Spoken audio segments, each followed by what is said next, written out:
Today we're ranking content creators in Japan on 3 axes. 1, whether or not I'd want to get a beer with them. 2, whether or not I'd want them on my team in a zombie apocalypse. And 3, their general huggability and emotional support factor. So starting things off strong, we've got Tekashi from Japan.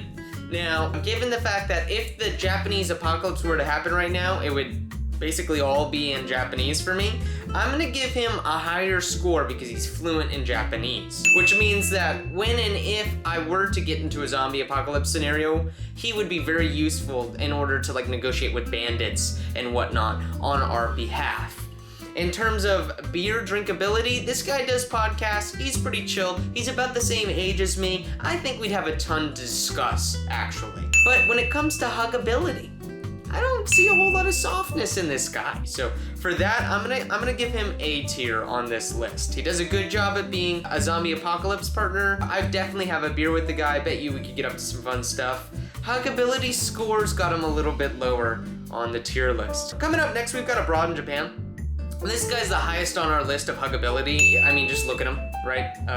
He's just fucking huggable.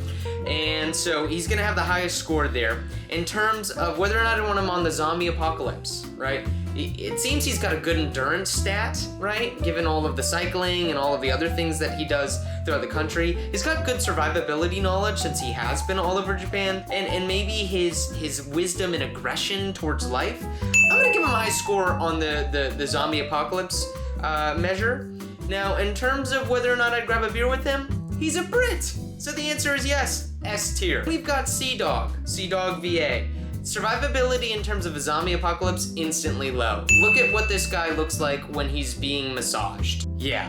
So I don't think that I'm gonna be able to survive an apocalypse with the guy. I do think, however, he'd be a fun guy. Again, British score, so he's gonna get the beer, loving effect from me. Now his huggability, he's got a vulnerable side, right? He does be hanging out with a lot of like streamers and whatnot who are women, so he's got a little bit of, he's a little demure, right? He's a little mindful, so I'm gonna put him right up there with Tekashi.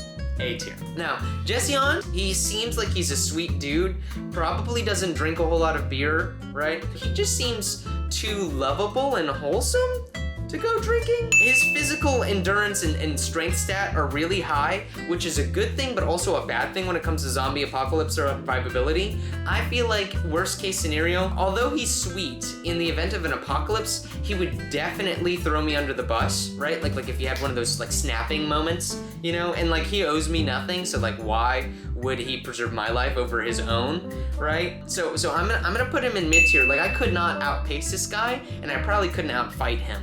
So I don't think that I could really have him on my team. He's too much of a threat in that regard. Now, in terms of his general huggability, he's an amazing dude, super kind, always smiling. He's gonna get lots of emotional support from me, but just because of how much of a physical threat he is, and because I don't know if he would make a really good drinking buddy, he seems too sweet to me, I'm gonna have to put him in C tier. Life Where I'm From definitely gets good points on huggability. I think he's up there on the huggability scale. Now, I don't think he's got the survival instincts. He seems a little too soft to me. So in the exact opposite way that Jesseogn was a threat, I think he would be a liability in a zombie apocalypse. Life Where I'm From is just and you can see it in the name and in his content, it's just too wholesome. Now, would I get a beer with the guy? I think so. I think he's got some interesting things to talk about. So I'm gonna put him in at C tier. Now, next we've got, I'm gonna skip my lovely Lord and Savior Mudan here in favor for Paulo from Tokyo. This guy, really cool. So I feel like there's a lot to discuss beer-wise with this guy, right? So I'm gonna give him high points on the beer scale. Survivability in a zombie apocalypse, he's gonna be super fluent in Japanese, so he's gonna be able to translate. I don't think I could take him in a fight though, so I'm gonna have to dock him a little bit of points there. Now, in terms of his general huggability, this man is just a huggable man, right? He's just a sweeter dude. I feel like he'd give good back pats while hugging and everything, and he's older than me too, so I feel like, he'd be like, it's all right, champ, you've got this. Now, we have the anime man. I feel like getting a beer with this guy, he's Aussie, so he's got Aussie points, which kind of edge out British points in terms of drinkability. Freaking love Aussies. He's also Japanese, which means that he's got an interesting, like, drinking sort of vibe to him. Like, the Japanese go ham, but so do the Aussies, but the Japanese can't handle beer the same way that the Aussies can. So I really want to be curious about how this guy goes about drinking. So high points on the beer. Please get a beer with me. Now, in terms of the survivability in a zombie apocalypse, he's got all of the Japanese, you know, skills necessary, but at the same time, I feel like there's something missing here in terms of like an edge. He's just too soft to me, right? I wouldn't say he's a liability like Life Where I'm From, per se, and I wouldn't say he's a threat either, for sure not. But I just don't know if in those critical moments when you need to make like really important decisions in a zombie apocalypse, he would be willing or able to make the necessary ones so that way we could survive as a team, you know? So, and then in terms of his huggability, again, this guy is a cupcake, right? I'm gonna put him in at A tier right along with SeaDog. Now we've got PewDiePie. Okay, he's breaking the max on drinkability, partner. He's Swedish. Enough said. It's PewDiePie. Zombie apocalypse, he's got so much experience with gaming that he knows what to do. Even if he isn't the best at Japanese, right? I feel like he's already contemplated this in fervent detail. Did I say that right? He's also a really altruistic guy, so I think he's giving Joel vibes from The Last of Us. He would make sure that I'm good. He would take the world on his shoulders like he has with the whole of YouTube for most of its existence, and he would make sure that we're all okay. Now his huggability, man, he's European, right? I mean, the way that he hugs his family is lovely. He's a very sweet, caring man. Would he hug me though? I don't think so. I don't think he's gonna give the best hugs, right? I love PewDiePie. Great, solid guy. He's been getting into bodybuilding a lot recently, really getting into fitness. I want to go bouldering with the guy, but I think just the sheer musculature of this man makes it really hard to get a good solid hug from him. So I'm gonna have to put him in A tier. Okay, and now finally, the piece de resistance, the person that we've all been waiting for, is Mudan, right?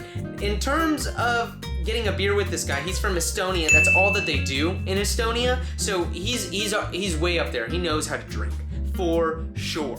Now, in a zombie apocalypse, this guy is ruthlessly efficient, okay? You should see his editing videos. Like, he literally is a god when it comes to efficiency. So I don't think that he's got, like, the monster in him to kill and harm others, but I do think he's got the mind in him for farming, for setting up a homestead, for being somebody reliable and dependable, and maybe a moral compass, you know, in the world in a zombie apocalypse. And that's something that you really don't want to lose, right? And he's got the endurance stat. I mean, he walked all the way 27 kilometers or something like that. I don't know how many freedom units that is, but 27 kilometers from the north to the south of Tokyo. So definitely got endurance, so physically he can do it. And then in terms of his huggability, I mean, look at this guy, Mudan.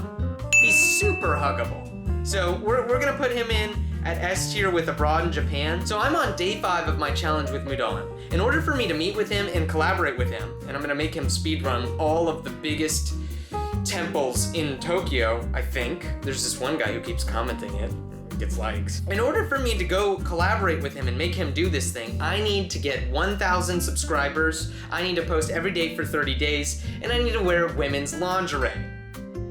Or men's, if it's laced. So yeah, if you like the video and like the content that I'm putting out, please subscribe, and I'll see you in the next one. Yeah. Bye-bye.